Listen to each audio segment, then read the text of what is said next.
Olá, boa tarde a todos.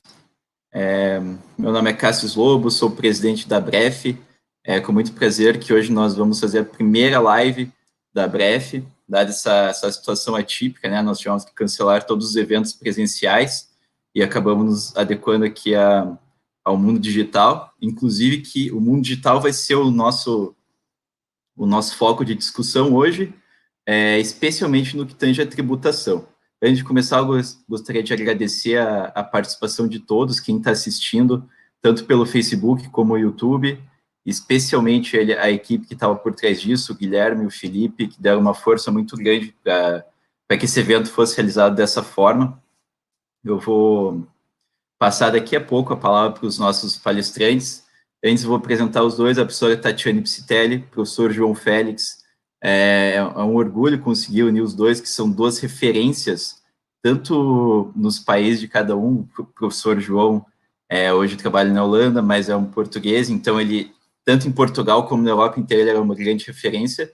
E a professora Tatiane Psitelli, no Brasil, sem dúvidas, pelo menos para mim, eu me espelho muito nos trabalhos que falam em qualquer aspecto da tributação.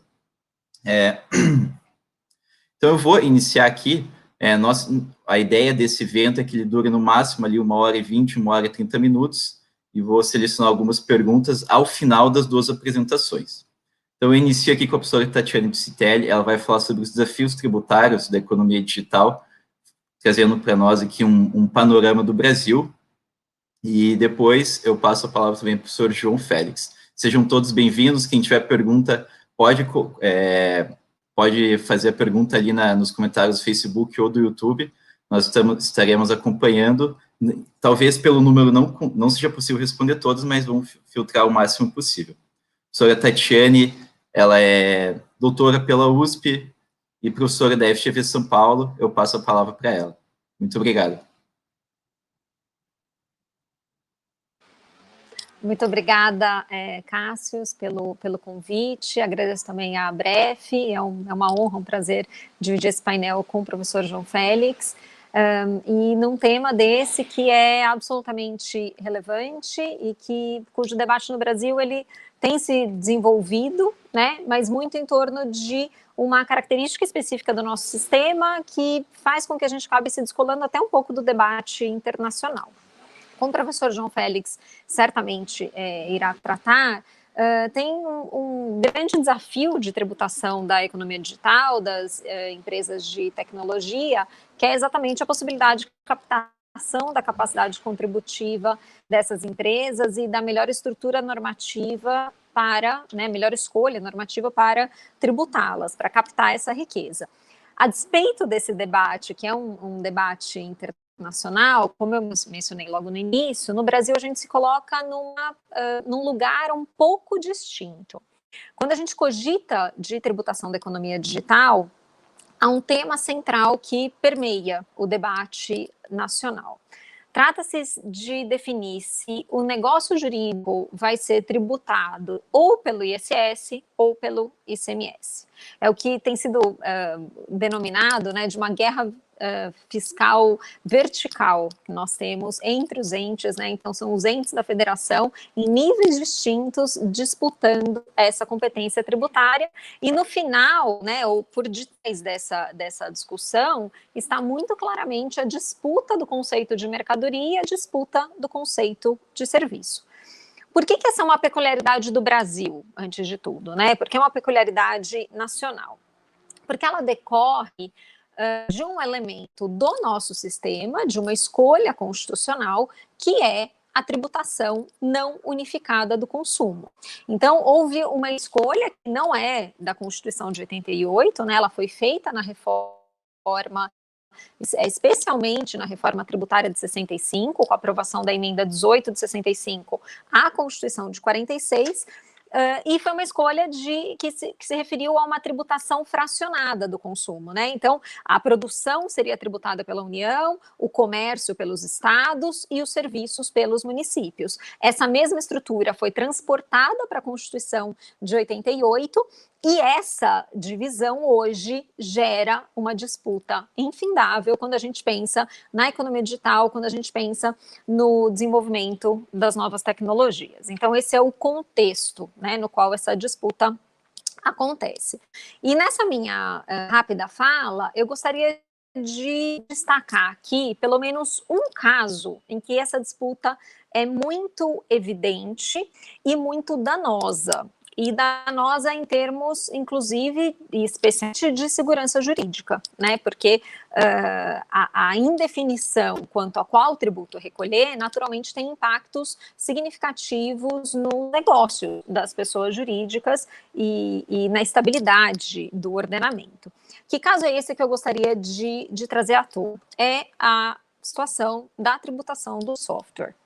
Algo que tem sido debatido há anos e voltou com mais força nos últimos meses, né? Já nos últimos anos a gente já vinha falando, mas nos últimos meses, nas últimas semanas, especialmente, esse tema volta muito fortemente à pauta, em razão de uma retomada de julgamento do Supremo que envolve exatamente a tributação de software.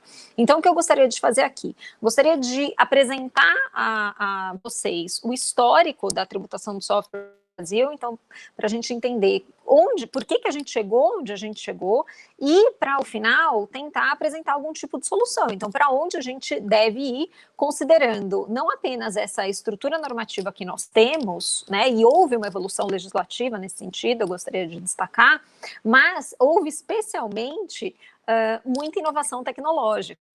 Então, a discussão que se fazia há 20 anos sobre tributação de software, é evidente que não pode ser a mesma que a gente faz hoje, né, em 2020.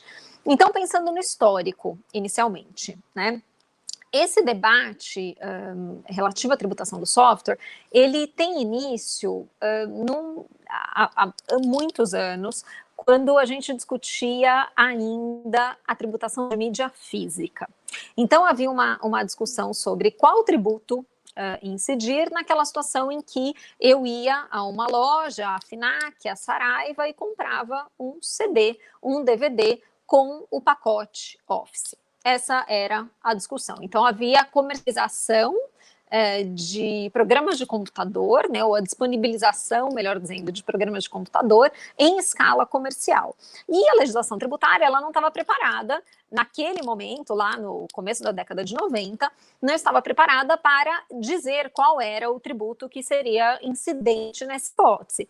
A disputa entre o ISS e o ICMS, ela parecia muito natural nesse momento, porque, de um lado, eu tinha um bem que era colocado no comércio em escala comercial, mas, de outro lado, o que eu tinha subjacente a essa aquisição, entre aspas, desse CD, era um contrato de licença de uso. Eu não adquiria, né, como não adquiro até hoje, o programa de computador para fins pessoais. O que eu tenho um contrato de licença de uso firmado com a Microsoft ou com qualquer outra empresa que forneça o software. Então, a controvérsia era uma controvérsia legítima e, naquele momento, vamos lembrar da década de 90, não havia previsão específica na lista de serviços do ISS quanto à tributação dos programas de computador.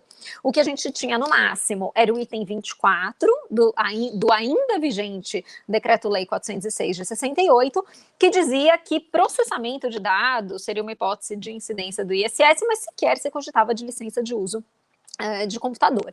Esse tema chega no STJ, o STJ reiteradas vezes diz que contrato de licença de uso deve se submeter ao ISS, mas ainda assim ele vai para o Supremo. E aí, né, começam os nossos problemas. O Supremo, em 1998, então quer dizer, há 22 anos, ele dá uma decisão que acaba sendo emblemática. Ele criou uma distinção, uma categoria que é uma inovação nossa aqui do Brasil, que é de dizer que existe uma espécie de software que são softwares de prateleira. Que são exatamente esses que estão postos ao comércio, no comércio de modo industrial, né? Numa escala industrial, então ele é igual para todo mundo, não tem nenhum tipo de personalização. Nessa hipótese de um software de prateleira, diz o Supremo, se ele tiver materializado num suporte físico, então, em razão desta materialização no suporte físico, poderia haver a incidência do ICMS. Então, o Supremo decide que software poderia, né, sofrer a incidência do ICMS desde que materializado num corpus mecânico, como o julgado estabeleceu. Porque aí sim eu teria uma mercadoria posta no comércio. Essa foi a decisão do Supremo em 98. Final de 98, vejam. E naquele mesmo ano, ainda em 98, o Mato Grosso vem e publica uma lei dizendo assim, olha, tudo bem, o ICMS vai incidir sobre o programa de computador se estiver materializado num suporte físico, num CD. Agora, se por acaso o usuário resolver fazer o download desse software e, portanto, uma transferência eletrônica sem o suporte físico, eu, Mato Grosso, vou cobrar também o ICMS. Essa lei do estado do Mato Grosso, ela foi objeto de uma DIN, que é a famosa DIN 1945. E nessa DIN, a alegação de inconstitucionalidade era, olha, não dá para incidir ICMS nesse caso de download. Em primeiro lugar, porque não se trata de mercadoria, porque é um bem incorpóreo. E segundo lugar, porque não há transferência de propriedade. E a ausência de transferência de propriedade decorre exatamente do fato de eu ter um contrato de licença de uso. Nessa DIN é requerida uma medida cautelar, então uma decisão mais expedita. E o Supremo, o que faz em 1908? Absolutamente nada. Ele simplesmente não decide. Não decide em 98, muito pouco tempo depois, relativamente pouco tempo depois, em 2003, vem uma nova lei complementar para disciplinar o ISS, Lei Complementar 116, que traz uma nova lista de serviços. E ao trazer essa nova lista de serviços, logo no item 1, ela dedica diversas hipóteses a serviços de informática, como a lei chamou. E no item 105, ela traz os programas de computador. Então, licença de uso de programa de computador, item 105, agora não tem jeito, vai ser tributado pelo ISS, está claro e específico na lei complementar. Isso em 2003. E o Supremo segue sem decidir. Quando vem uma decisão do Supremo na medida cautelar, vejam que era para ser uma medida expedita, essa decisão vem apenas em 2010, então faz 10 anos que o Supremo, né, proferiu aquela decisão. E aí, no julgamento da medida cautelar, a medida cautelar em si já até perde o objeto, né, porque era para ser uma decisão rápida e urgente, na medida que ele decide tantos anos depois, 12 anos depois, então o Supremo vira e fala assim, bom, já faz 12 anos, né, que essa lei está em vigor, que eu tenho incidência de ICMS sobre o download, então eu não vou suspender a aplicação dessa lei, então deixa aí, ninguém morreu, e segue a incidência sobre o download de acordo com a lei do Mato Grosso. Só que aqui, na medida em que ele não concede a medida cautelar e diz, está tudo bem o ICMS incidir sobre um bem incorpóreo, porque a mercadoria ela pode ser incorpórea, aqui começam alguns problemas, porque agora eu preciso definir qual vai ser a base de cálculo desse ICMS, porque se eu não tenho um suporte físico, né, que tinha algum valor, então a base de cálculo é o valor do contrato de licença de uso, e se é o valor do contrato de licença de uso, então será que eu não estou tributando a própria licença de uso, isso já não geraria um conflito de competência com o ISS? Então, ficou uma grande interrogação. E uma grande interrogação que é reforçada pelo fato de que, naquela época, em 2010, o Supremo não considerou a vigência da Lei Complementar 116 de 2003. E ele faz isso porque ele diz, bom, isso não está no escopo da minha ação, né? Então, quando a ação foi ajuizada em 98, não tinha essa lei complementar, então não está no meu cenário normativo. O fato é, desde essa medida cautelar, que foi analisada em 2010, na DIN 1945, nenhuma outra decisão foi dada pelo Supremo Tribunal Federal. Como eu mencionei, agora, semana passada, a ministra Carmen Lúcia, que é a relatora da DIN, retoma o julgamento da ação, mas o julgamento não terminou, eu já vou contar para vocês, né? Então, quer dizer, 22 anos depois a gente ainda tem essa grande interrogação. Agora, a verdade é que essa inércia do Supremo Tribunal Federal, ela se contrapõe tanto à evolução tecnológica quanto à evolução legislativa nesse tema, o que faz com que o nosso cenário fique ainda mais complexo. Da perspectiva da evolução tecnológica, nem preciso dizer para vocês que não existe mais mídia física, né? Então, CD e DVD viraram itens de museu. E o download, ainda que ele ainda, né, esteja ali presente, ainda que a gente tenha download em algumas hipóteses, quando você faz quando você baixa um aplicativo para o seu celular, ele passa a ser residual, né? O que nós temos hoje, a realidade hoje, é acesso dessas funcionalidades na nuvem, né? Então, o que hoje, com o que a gente precisa se preocupar quando a gente pensa em tributação de software, é a tributação da nuvem. E aí, o que seria essa nuvem, né? O que seria a computação em nuvem? Muito rapidamente, a computação em nuvem é uma forma de você ter acesso às mesmas funcionalidades que antes você tinha, só que de uma forma mais rápida, mais barata e via internet, né? Então, via remota. Então, eu vou dar um exemplo muito simples, né? Então, uma empresa que precisa de uma grande capacidade de armazenamento de dados, né? Porque é uma empresa que tem um site, que faz vendas pela internet, e ela precisa de um servidor de alta capacidade para processar esses dados e para manter o site no ar. Essa empresa, no passado, ela devia ter os servidores dentro da sua casa, né? Então, ela precisaria das máquinas, de um departamento de TI, gastar com energia elétrica, porque você tem uma temperatura, né, que é determinada para que aquelas máquinas funcionem, gastar com segurança.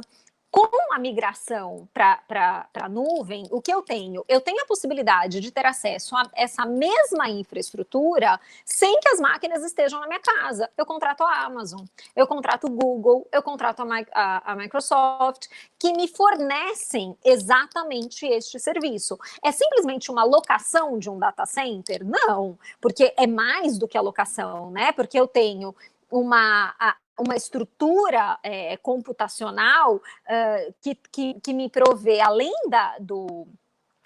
do espaço que eu necessito, que me provê segurança, que me provê a temperatura adequada, que faz que o meu dado esteja lá de pé no momento em que eu preciso, e inclusive eu posso ter uma atuação sob demanda, né? Considerando quanto que eu preciso de fluxo no meu site, eu posso aumentar ou não essa demanda. Então, isso é computação em nuvem, que pode acontecer em diversas camadas. Uma camada é essa que eu acabei de descrever, que é a infraestrutura. Uma outra camada possível é a camada de plataforma, que ela é mais utilizada por quem faz software, por quem desenvolve aplicações para a internet. E uma última camada, que é mais conhecida de todos nós, é a camada do software. Então, quando eu, Tatiane, assino, por exemplo, o Office 365, faço uma assinatura para eu ter acesso ao Word de forma online, para eu ter o acesso ao OneDrive, para eu poder compartilhar documentos, isso é uma assinatura de computação em nuvem. Eu tenho acesso àquele software que é padronizado, né, que é de prateleira, de acordo com o rendimento do Supremo, mas eu não preciso fazer o download para o meu computador. Se eu quiser, eu até posso. A Microsoft até viabiliza que eu faça esse download, mas eu não preciso fazer obrigatoriamente. Então, a gente sai, né, de um modelo muito rapidamente, né, em 20 anos, de um modelo que é mídia física, para um modelo em que eu não tenho nada. Eu tenho simplesmente o acesso na nuvem. Isso da perspectiva da evolução tecnológica. E da perspectiva da evolução legislativa, né? Como eu disse, a inércia do Supremo ela não combinou nem com uma coisa nem com outra. Da perspectiva da legislação, a verdade é que os estados e os municípios, eles também não ficaram inertes esperando a decisão do Supremo, enquanto a tecnologia evoluía. O que aconteceu depois da decisão da medida cautelar da ADIM, da 1945, em 2010. Houve um debate sobre comércio eletrônico, né, e no final das contas, o nascimento dessa discussão da tributação da economia digital, ele está muito nessa discussão do comércio eletrônico, é aí que nasce, mas isso foi resolvido rapidamente com a questão do diferencial de alíquota do ICMS, eu não vou entrar nesse detalhe, mas na divisão entre estado de origem e estado de destino, isso foi resolvido com uma emenda constitucional, e aí os estados puderam, né, uma vez que resolveram a questão do comércio eletrônico e da distribuição das receitas, eles puderam se concentrar nessa disputa pelo software que não era mais materializado. Como? Em 2015, vem um convênio do CONFAS, que foi o convênio 181, que foi muito curioso. Ele disse assim: ficam os estados autorizados a conceder uma redução de base de cálculo do ICMS incidente sobre bens digitais obtidos por transferência eletrônica, né? Portanto, download. E essa redução de base de cálculo poderia fazer com que a alíquota efetiva do ICMS chegasse a 5%. O que esse convênio faz e por que ele é curioso? Ele acaba loteando a competência dos estados em relação aos bens digitais. Porque se havia uma dúvida se os estados poderiam ou não tributar transferência eletrônica de bens, né, e portanto download, vem esse convênio e fala, essa dúvida não existe mais. Por que não? Porque se eu estou autorizando que os estados deem um benefício fiscal, eu só posso fazer isso se eu tenho competência tributária para tanto. Então, o convênio ele foi muito perspicaz em dizer a competência é minha, né, mas de uma forma inversa. E estabelece como alíquota efetiva 5%, exatamente para ver uma equiparação da carga tributária do ISS, cuja alíquota máxima é de 5%. Então, o recado para as empresas foi, nós vamos cobrar ICMS, eu estou sendo bacana com vocês que eu vou estabelecer a mesma alíquota do ISS, por favor, recolham o ICMS. Imediatamente depois desse convênio, né, um ano depois, nós tivemos uma outra inovação legislativa, que foi a Lei Complementar 157 de 2006. O que essa lei faz? Ela altera a Lei Complementar 116 de 2003 para, então, ampliar a lista de serviços do ISS e nela prever diversos serviços relacionados à tecnologia. Então, eu tenho agora a previsão expressa de streaming, que eu não tinha, previsão expressa de diversas camadas de computação em nuvem, como processamento, infraestrutura, publicidade online. Então, vem a Lei Complementar 116 e diz, olha, Estado, não é nada disso, esse seu convênio dizendo que a competência é sua, eu estou aqui reforçando a competência dos municípios, Lei Complementar Nacional, né, reforçando a competência dos municípios para tributar os serviços decorrentes das novas tecnologias. Como resposta a essa lei complementar e como forma de reafirmar a competência dos estados, em 2017, na sequência, né, vem um outro convênio ICMS 106. E esse sim dá um passo bem significativo. Por quê? Porque ele delimita a incidência do ICMS sobre os bens digitais. Agora sim, né, enquanto o convênio 181 só disse a competência é minha, o convênio 106, ele desenhou como seria essa incidência do imposto sobre bens digitais e ele fez uma coisa que é muito grave, que foi possibilitar a incidência desse mesmo ICMS também na hipótese de acesso a esses bens digitais via pagamento periódico. O que o convênio pretendeu? Pretendeu abordar também, né, contemplar também computação em nuvem, e, portanto, o Office 365, sim, se é pagamento periódico e sendo acesso a um programa de computador, eu vou cobrar o ICMS. E, mais do que isso, tributar streaming, que já estava na lei complementar, que a competência é do ISS. Com o convênio 106, o conflito de competências está deflagrado, né? Então, se ele já estava ali presente, agora não tem mais jeito. Então, aí assim, eu tenho a guerra deflagrada entre estados e municípios, e novas ADINs foram ajuizadas em face do convênio 106. E aí vem uma pergunta, bom, mas tá bom, e o Supremo nisso tudo, né? Que já tinha a ADIN de 98 e agora essas novas. Absolutamente omisso. Ele simplesmente seguiu sem decidir. O que aconteceu, né, recentemente? Como eu mencionei, recentemente, a SADI 1945, que estava absolutamente parada, ela volta para a pauta do Supremo, a ministra Carmen, que é a relatora, coloca em julgamento. Coloca em julgamento única e exclusivamente ela, a ADIN 1945. Só que, como eu mencionei anteriormente, em face do convênio, pelo menos mais 3 ADINs foram ajuizadas para discutir a possibilidade de tributação do ICMS, né, sobre bens digitais e também sobre a computação em nuvem. O que o Supremo deveria ter feito? Ele deveria ter colocado todas as ADINs em pauta para que todas fossem julgadas conjuntamente. Porque aí sim, eu teria a possibilidade de estabelecer uma tese sobre a tributação dos bens digitais. Do jeito que está, o que o Supremo faz? Ele escolhe uma ação cujo cenário normativo não combina com o cenário normativo atual, porque naquela ação a Lei Complementar 116 sequer estava em vigor, e uma ação cujo cenário tecnológico também não combina com o cenário tecnológico atual. Então, das duas, uma. Ou a decisão não vai servir para nada, porque ela não se refere ao contexto atual, nem contexto fático, nem contexto jurídico, ou pior, vai ser tomada uma decisão fora desse contexto fático, desse contexto jurídico, cujo resultado vai extrapolar para a situação atual, o que seria absolutamente péssimo. Então, o Supremo, além de ter se omitido por muitos anos, agora, quando resolve julgar, faz uma escolha errada.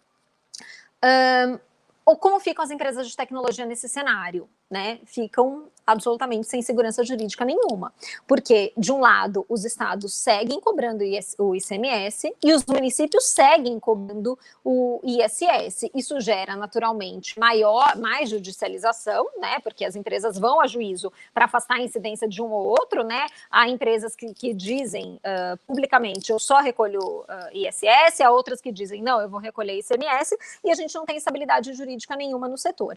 E aí, diante disso, já me encaminhando para o final, uma pergunta que sempre vem à tona é, bom, considerando essa confusão e considerando a minha fala inicial de que essa é uma peculiaridade do sistema brasileiro, porque nós não tributamos o consumo de forma unificada, então será que não seria o caso de a gente passar uma reforma tributária, né, defender uma reforma tributária que resultasse na unificação dessa tributação sobre o consumo, tal qual nós temos, né, essa discussão já desde o ano passado, né, tais quais as propostas de emenda constitucional que estão em debate, agora não, né, mas que estavam em debate no Congresso Nacional, a unificação resolveria? Essa é uma pergunta que sempre vem à tona.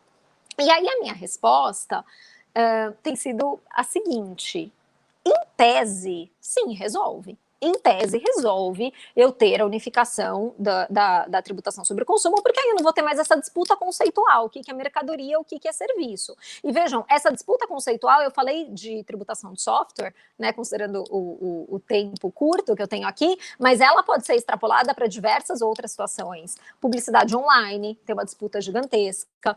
Internet das coisas, tem outras disputas gigantescas, mas aí é comunicação e serviço, se é ICMS ou ISS, tributação da economia compartilhada, tributação de marketplaces, agora os estados estão cobrando dos marketplaces o ICMS devido pela mercadoria, né, cuja venda é intermediada. Então, esse conflito, ele extrapola a tributação de software, né, que no fundo é só um exemplo aqui. Então, não é melhor unificar tudo? De novo, em tese, sim, seria melhor unificar tudo. Mas aí, eu não posso responder essa pergunta em tese. Por que não? Porque eu tenho que responder essa pergunta à luz das propostas de reforma tributária que nós temos na pauta. E aí eu respondo com uma outra questão. Tudo bem, unificar adiantaria, mas será que essa reforma tributária que está sendo prevista é a melhor saída para resolver este problema?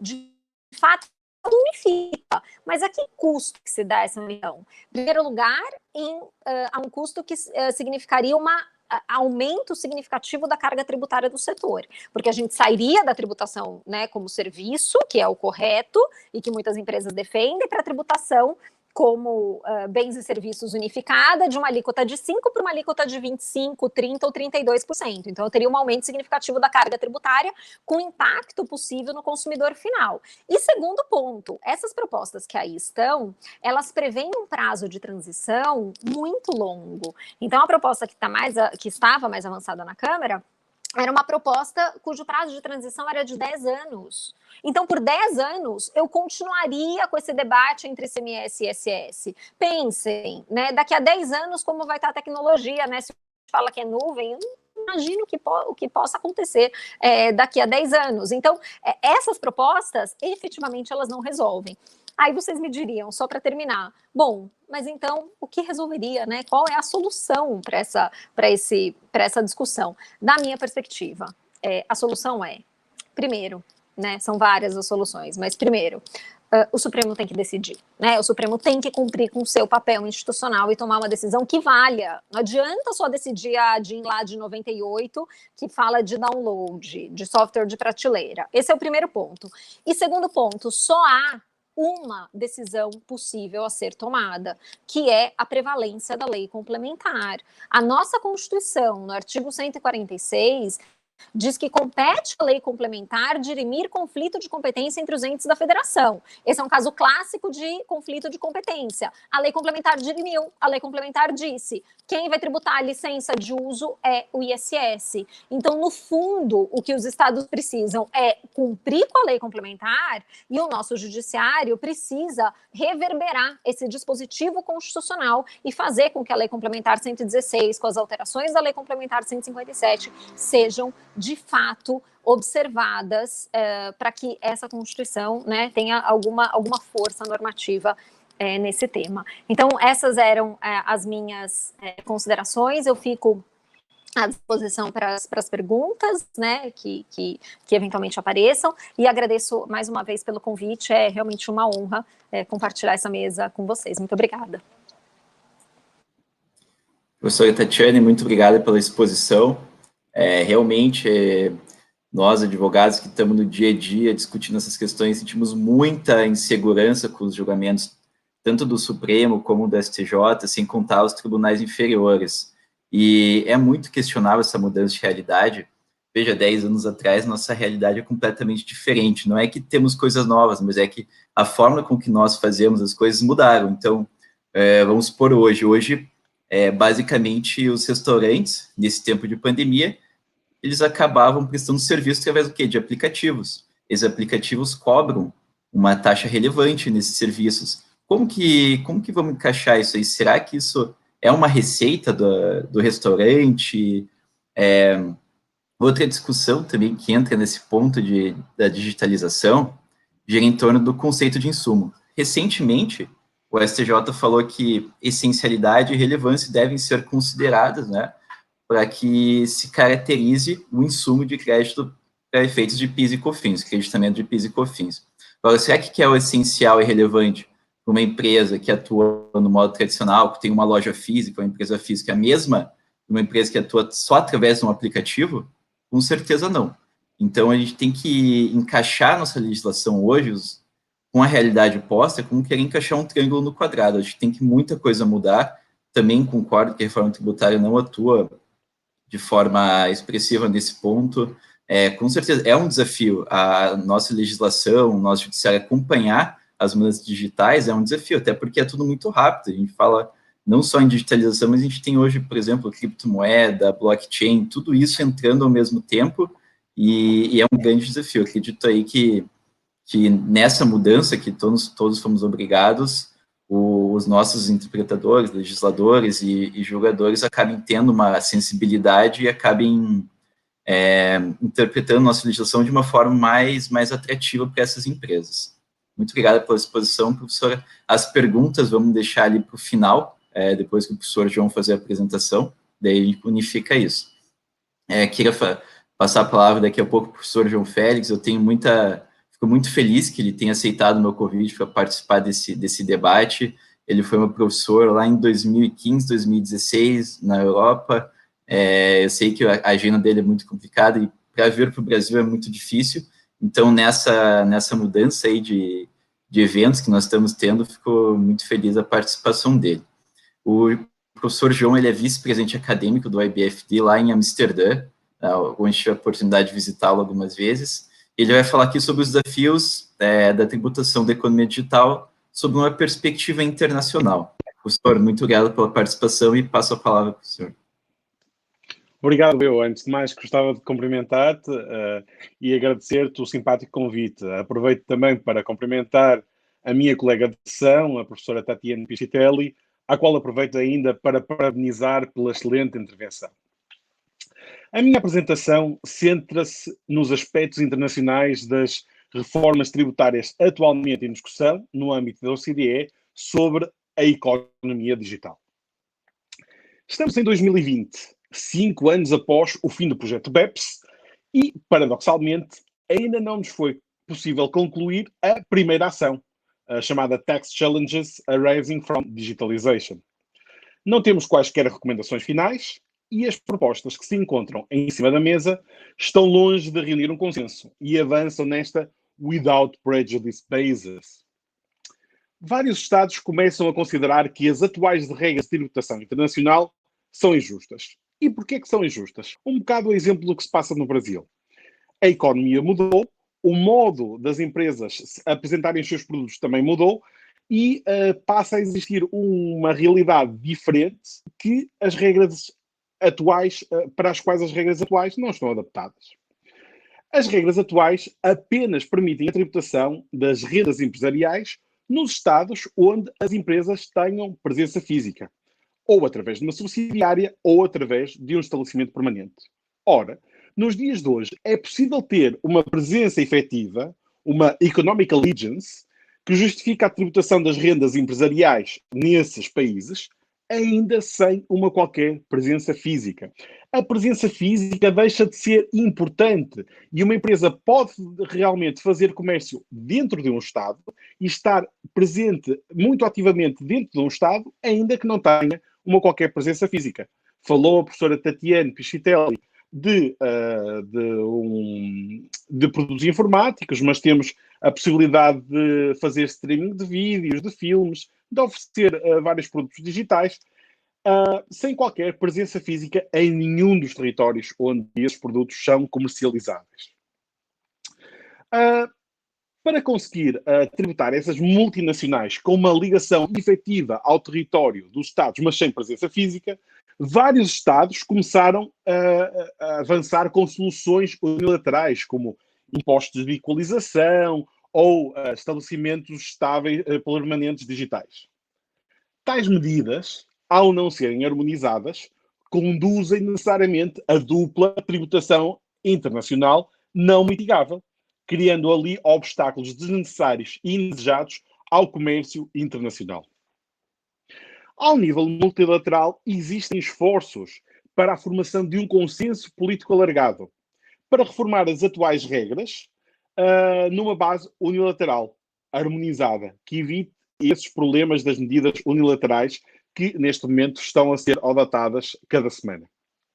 Como devem saber, a Comissão Europeia propôs, já em março de 2018, a introdução de um imposto sobre serviços digitais, que seria de 3% sobre a faturação de certos serviços digitais, o qual seria abolido assim que se chegasse a um consenso dentro da União Europeia sobre a extensão do conceito de estabelecimento permanente a situações de presença económica significativa, ainda que sem presença física. Na União Europeia, esta busca por um consenso durou até meados do ano passado, momento em que se decidiu suspender o processo e aguardar desenvolvimentos ao nível da OCDE. No entanto, notem, a atual Presidente da Comissão Europeia, Van der Leyen, na sua carta de missão ao Comissário Paolo Gentiloni, deixou claro que caso não existisse um consenso até ao final de 2020, até ao final deste ano, ao nível da OCDE, a Comissão Europeia avançaria para uma solução própria. Os olhos estão todos voltados, neste momento, para a OCDE, que prepara uma resposta em duas frentes, ou dois pilares, como a própria OCDE chama. A primeira frente, ou o primeiro pilar, passa pela criação de um novo nexo de tributação. Propõe-se agora que os Estados possam tributar os lucros das multinacionais que, mesmo não tendo qualquer subsidiária ou estabelecimento permanente, ou seja, mesmo não tendo qualquer presença física num território, tenham ainda assim consumidores nesse país. Isto ao nível de tributação da renda, claro. A segunda frente, também conhecida como o Projeto Globe ou Pilar 2, consiste na imposição, a nível mundial, de uma alíquota mínima de imposto sobre a renda das pessoas jurídicas. Ou seja, e com esta medida, qualquer sociedade, seja qual for a jurisdição em que ela se localiza e seja qual for a sua atividade, terá de pagar um imposto mínimo, pelo menos correspondente a um X%. Vamos imaginar, para facilitar a nossa discussão, imaginemos que há um mínimo de 8%. Caso não tribute esse nível de 8%, serão aplicadas medidas de reação por parte dos Estados que aderiram ao Globe. Medidas essas que se destinam a assegurar o pagamento da alíquota mínima. São elas a Income Inclusion Rule, a Subject to Tax Rule, a Switchover Rule e a Under Tax Payments Rules. De acordo com a OCDE, O consenso político em torno destas medidas deveria ser alcançado até finais de 2020. Temos, pois, mais ou menos cerca de 7 meses pela frente. No entanto, e em nossa opinião, esses 7 meses podem ser relativamente curtos para uma transformação tão profunda das regras atualmente existentes.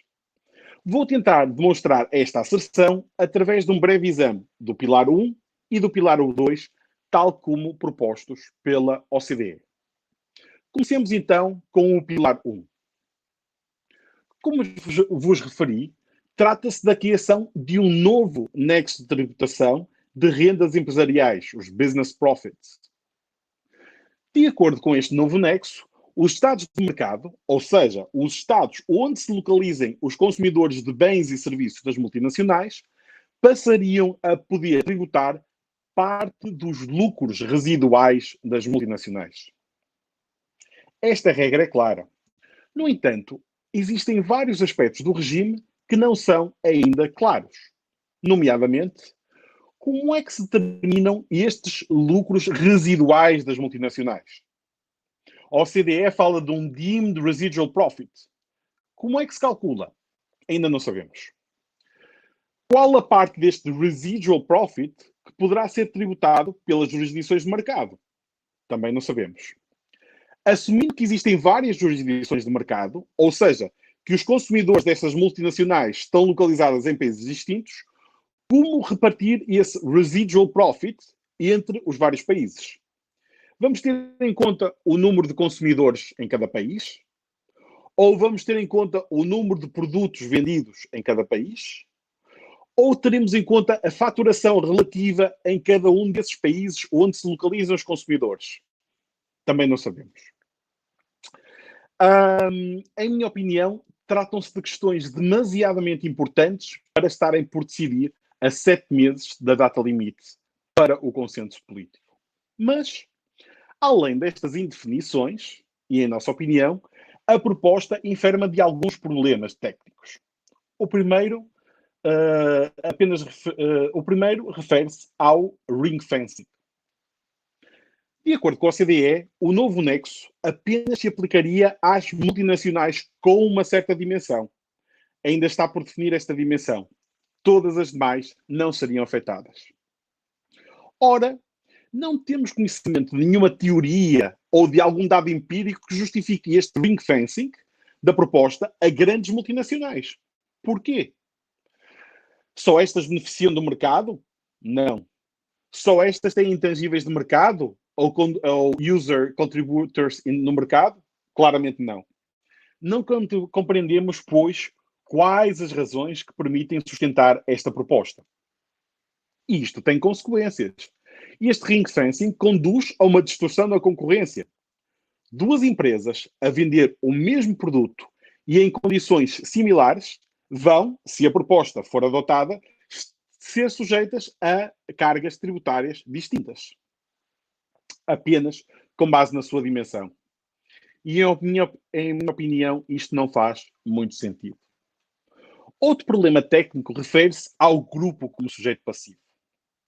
Nesta nova proposta, o sujeito passivo do novo nexo parece ser o grupo em si mesmo considerado, e não, como acontece com as leis domésticas ou com os tratados, cada uma das sociedades do grupo individualmente consideradas.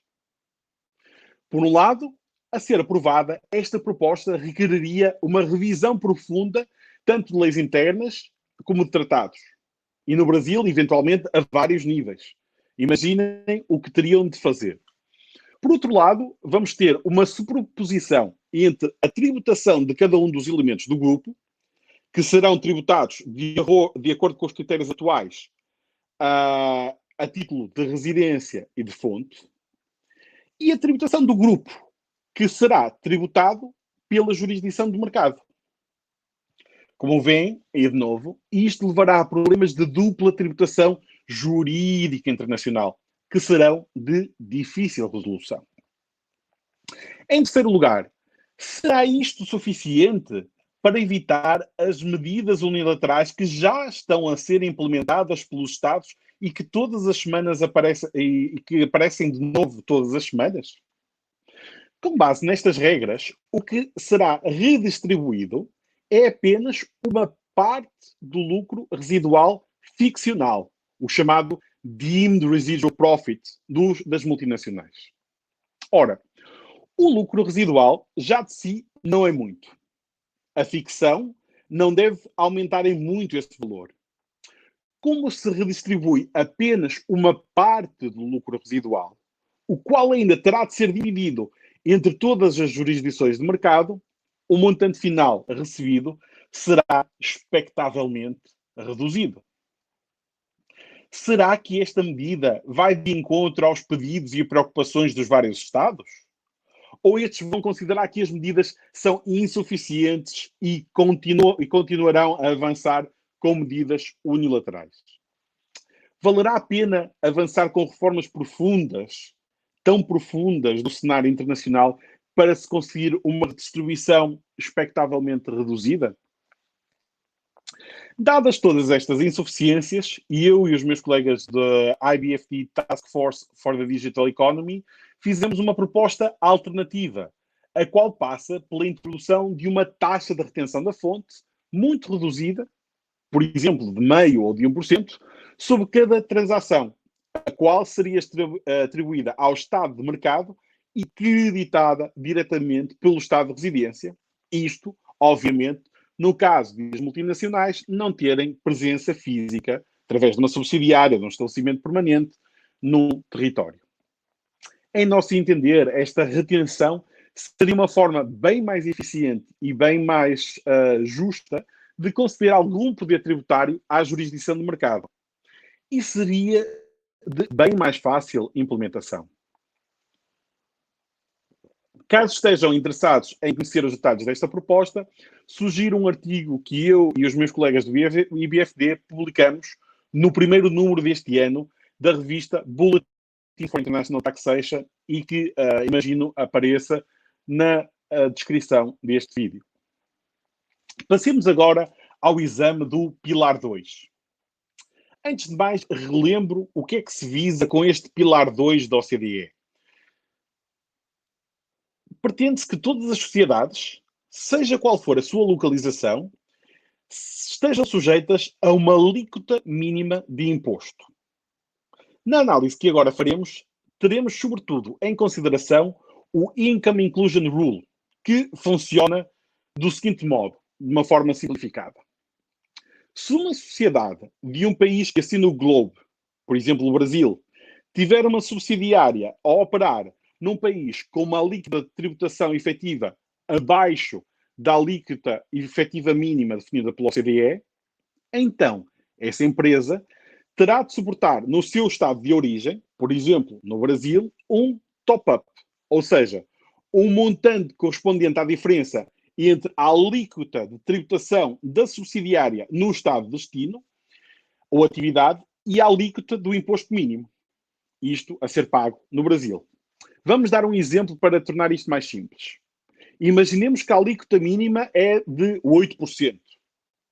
Imaginemos que a subsidiária de uma empresa brasileira opera no estado X, onde a alíquota efetiva é de 2%.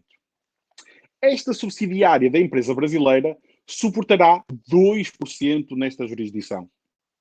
O Brasil teria depois de aplicar um top-up de 6% sobre o rendimento dessa subsidiária e pedi-lo à casa-mãe. E esses 6% são o valor necessário para prefazer os 8% da alíquota mínima na renda da subsidiária. Notem que esta proposta tem ainda vários aspectos que não são claros. Faltam-nos regras sobre o método de cálculo da base, sobre o blending da presença ou sobre os carve-outs. O que é, de certa forma, algo preocupante. Principalmente se tivermos em consideração de que estamos a 7 meses da data limite para um consenso político sobre estas propostas. Adicionalmente, e tendo apenas por base os dados conhecidos, a proposta suscita-nos algumas preocupações. A primeira refere-se às distorções na concorrência. A proposta da OCDE apenas se aplica às sociedades a operar num contexto cross-border. As domésticas não serão afetadas. Ora, isto conduzirá necessariamente a uma distorção da concorrência em estados com alíquotas abaixo do mínimo definido. Isto porque, nesses estados, por um lado, as empresas domésticas a operar domesticamente poderão continuar a operar, suportando alíquotas de tributação efetiva bem reduzidas. Por outro, as sociedades que vêm de fora, imaginemos que vêm do Brasil e o Brasil aderiu ao Globe, ao Pilar 2, vão estar em concorrência direta com estas e terão de suportar, além do imposto local, o imposto top-up compensatório a ser aplicado no estado de origem.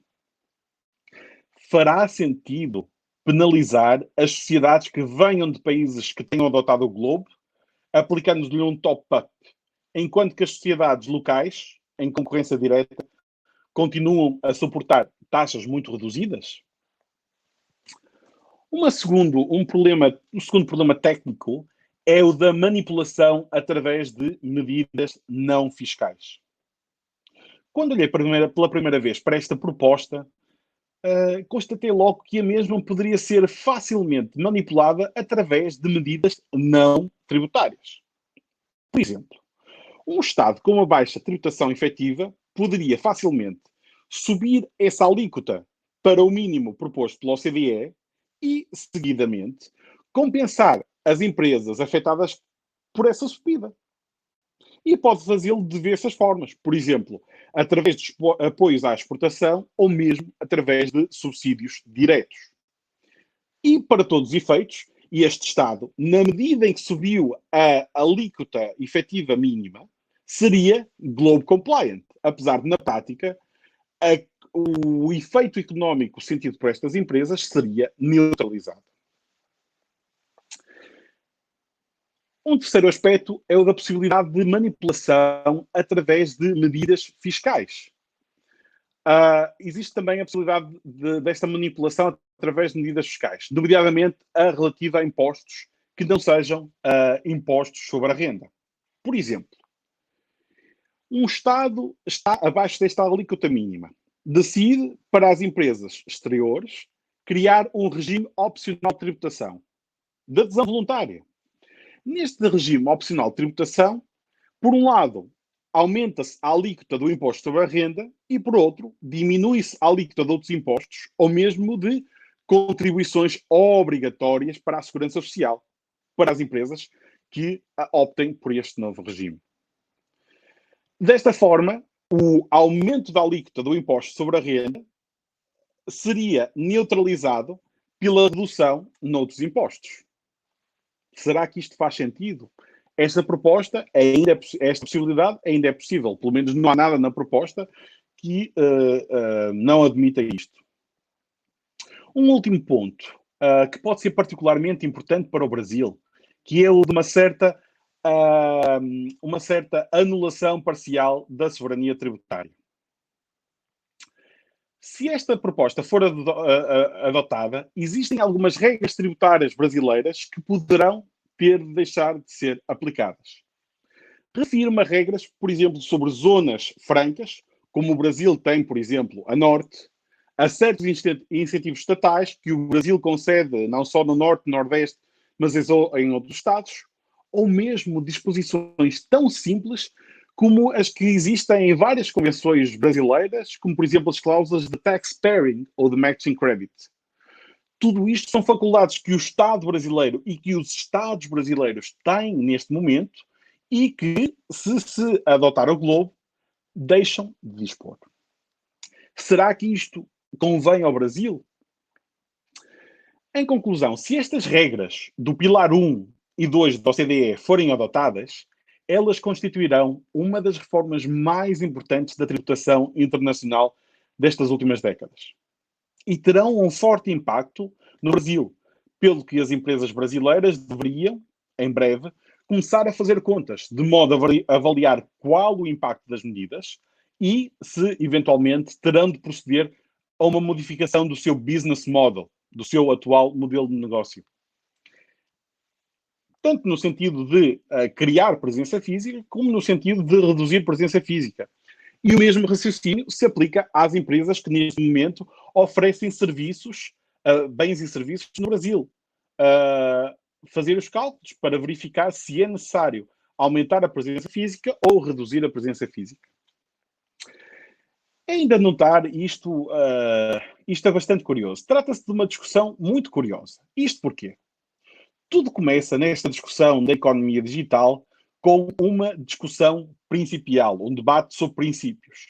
Será que o Estado do mercado, a jurisdição do mercado, tem ou não, deve ter ou não a capacidade de tributar as rendas empresariais? Ou, no caso do Pilar 2, será que os Estados têm legitimidade para lutar contra paraísos fiscais? No entanto, e não sei se vocês notaram isto, à medida que avançamos com as discussões, parece que tudo redunda em saber quem ganha e quem perde com as novas regras.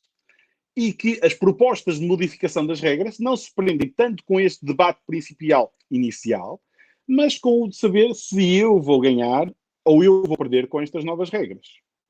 E eu, tanto a nível de empresas, como eu a nível de Estados. Num recente estudo a Universidade de Oxford aponta já quem seriam os possíveis vencedores e perdedores no caso do Pilar 2. E isto é algo surpreendente.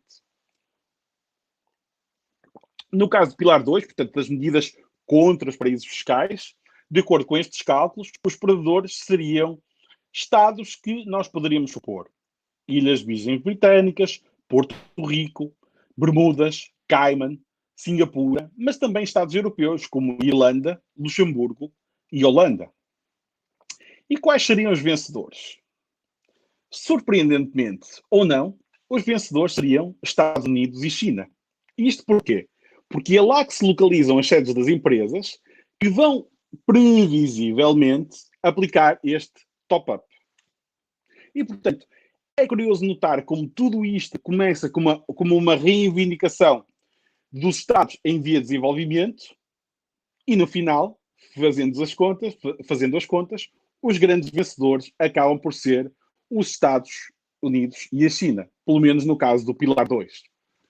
Será que precisamos de uma reforma que, no final, quanto ao primeiro pilar, não altera muito o atual equilíbrio de forças e que, no que respeita ao segundo pilar, tem como grandes vencedores os Estados Unidos e a China? Fica a questão. É claro que toda esta discussão pode ser atrasada, dada a situação de pandemia que vivemos. Na semana passada, o US Council for International Business e a Federação Alemã do Comércio pediram que a discussão fosse atrasada. E o próprio diretor do Centro de Política Tributária da OCDE informou que estas discussões se tornam muito mais complicadas quando os representantes dos Estados não se podem reunir à mesma mesa. E, tendo em conta a situação que vivemos, não sabemos quando é que se poderá fazer uma reunião à mesma mesa. Sendo esse o caso, a reforma do sistema tributário internacional seria um pouco atrasada, o que não seria de todo inconveniente, dados todos estes problemas técnicos que vos acabei de detalhar. Foi um prazer estar nesta live. Agradeço a todos pela vossa atenção e aguardo pelas vossas perguntas, quer através do chat, quer através do e-mail da ABREF. Muito obrigado. Muito obrigado, professor, pela exposição. É muito importante aqui, né, os brasileiros terem ideia do que está sendo discutido na Europa, e não só na Europa, mas no mundo, porque algumas notícias acabam vindo aqui para o Brasil, a gente não sabe o que é efetivamente a verdade e o que não é. Então, é muito interessante esse ponto. Particularmente, eu vejo que nós estamos ainda muito atrasados aqui no Brasil, discutindo como tributa software, se é serviço, mercadoria, mas acredito que em breve a gente chega ali também nessas discussões da criação do imposto digital, o que, de acordo com a tendência do mercado, talvez seja o futuro, né, dos países para conseguir evitar a perda de arrecadação. Hoje, uma empresa digital, como o professor bem falou, não precisa da presença física e ela pode operar de qualquer lugar no mundo, né, ter usuários, essa diferenciação entre usuários e clientes, e que traz uma criação de valor para as empresas.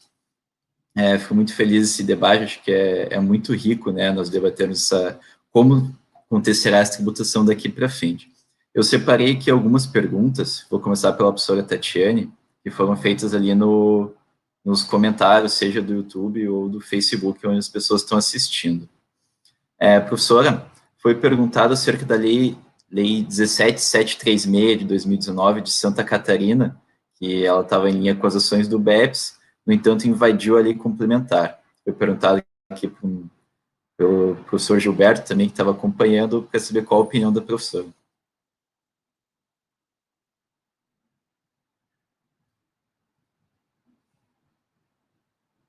Acho que... Opa, a professora caiu ali, mas ela já retorna aqui, eu já incluo ela na conversa. Vamos tocando aqui. Professor, estou acompanhando aqui, a professora Tatiane vai acabar entrando na conversa. A ação 1 do BEP, pelo que eu me recordo, ela foi editada faz uns 5 anos, certo? 2015, sim. 2015. Absorveu a evolução da OCDE, uma evolução foi efetiva, acompanhou realmente essas mudanças digitais ou ela acabou deixando algum outro ponto de lado? Sim, a discussão da OCDE a discussão é bem compreensível. Desde 2015, cada ano saía um report novo e ultimamente saíram relatórios cada 2 meses, 3 meses. E tivemos a oportunidade de acompanhar isto e vários colegas do IDFD tivemos a oportunidade de acompanhar. As discussões, a OCDE e a União Europeia estão muito atentas ao que se passa em vários países do mundo. E no caso da pergunta da ação da OCDE, eles estiveram sempre atentos ao que ia acompanhar em todo o mundo. A questão não é de verificar que tecnologias é que existem, e a proposta de reforma não tem a ver com específicas tecnologias, mas a questão é esta fundamental. Será que esta regra que nós temos há mais de 100 anos, de que é necessária uma presença física para tributar a título de imposto da renda, será que esta regra deve ser mantida? E a questão há um certo consenso no sentido negativo. Não precisamos de presença física. Aliás, se no exemplo que a professora Tatiana deu na primeira parte da apresentação, nós podemos ter uma empresa, oferecer um office, ou oferecer qualquer processador de texto, e essa empresa, basicamente, só está presente fisicamente num território e ser um território de baixa tributação. E todos os consumidores estariam presentes em todo o mundo e essa empresa acabaria por não tributar em todos os territórios, apenas porque não teria presença efetiva. Por isso, o debate centra-se nisso, na presença física ou não. E é nisso que está dirigida. Depois há um pilar 2, que na verdade vem conexionado com toda esta discussão, mas tem pouca relação com a economia digital. E esta alíquota mínima não tem muito a ver com a economia digital, mas com uma ambição de vários Estados de criar uma regra de sanidade mínima mundial, no sentido de evitar que os chamados paraísos fiscais ou jurisdições de baixa tributação continuem a oferecer portos de abrigo às multinacionais e, dessa forma, acabarem por reduzir a tributação de outros Estados e criando bolsas onde as multinacionais podem colocar os seus rendimentos sem serem tributadas. Perfeito, muito obrigado, professor, pela resposta. Realmente, essa é hoje, eu acho que é a grande discussão da necessidade ou não de presença digital, né? Presença física para a tributação. Por exemplo, hoje, aqui no Brasil, já consigo perceber a perda da arrecadação fiscal a partir do momento que eu contrato um streaming ou um serviço ali pode ser o Skype, enfim, qualquer um, eu pago pelo meu cartão de crédito, só que eu não venho no meu cartão de crédito na fatura que eu estou pagando para Luxemburgo, enfim, para um país que não está no Brasil. E essa criação de valor aqui é muito difícil mensurável. Eu ainda não vi essa discussão no Brasil, tributação sobre criação de valor, mas acredito que seja a tendência. Professora Tatiane, está conseguindo nos ouvir? Agora sim. Ah, que bom. Sim, acho que teve algum problema de conexão. Sobre a lei de Santa Catarina, né? Isso. Então, bom, quem foi a pessoa que fez a pergunta? Tem o nome? Desculpa, eu não Foi escutei. o Gilberto, um colega meu ali de Curitiba. Gilberto. Gilberto. Então, Gilberto, tá bom, boa tarde, obrigada pela sua pergunta. Então, a lei de Santa Catarina, na verdade, é um retrato do que o convênio 106 permite. Na medida que o convênio delimita qual seria a hipótese de incidência do ICMS sobre bens digitais, ele, naturalmente, autoriza que todos os estados cobrem o ICMS sobre esses bens digitais. Então,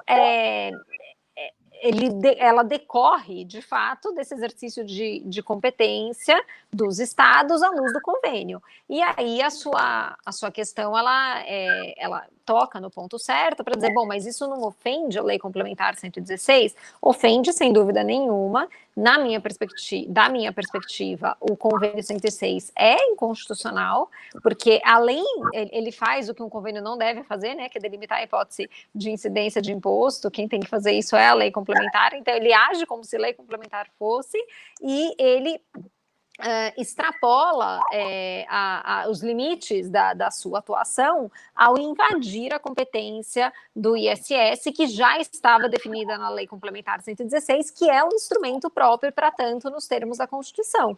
Então, de fato, a lei é inconstitucional e todas, na minha percepção, todas as leis estaduais que forem aprovadas à luz deste convênio, estabelecendo a incidência do ICMS sobre bens digitais, assim o serão também, pelo menos que o Supremo diga de forma contrária, mas aí, como eu reitero, né, na minha perspectiva, não existe outra solução possível para esse debate, senão a observância da lei complementar e a decisão do Supremo, se for uma decisão técnica, vai ter que ir nessa linha. Perfeito, muito obrigado pelas explicações, professora. Anotei aqui essas duas perguntas para nós conseguirmos cumprir aqui com o tempo proposto. Todo mundo ali falou certinho, o tempo foi muito bom. Eu vou começar aqui os agradecimentos para dar início ao encerramento do evento. Gostaria de agradecer, antes de tudo, a professora Tatiane e o professor João pela disponibilidade em participar, pelas excelentes explicações que nós tivemos aqui, muito, muito, muito ricas, que vão, sem dúvida, moldar muito o debate que nós estamos tendo, tanto no Brasil como na Europa. Agradecer também a participação de todos e vários colegas do Brasil, vários colegas de Portugal e até outros países participando da live. Feliz essa participação.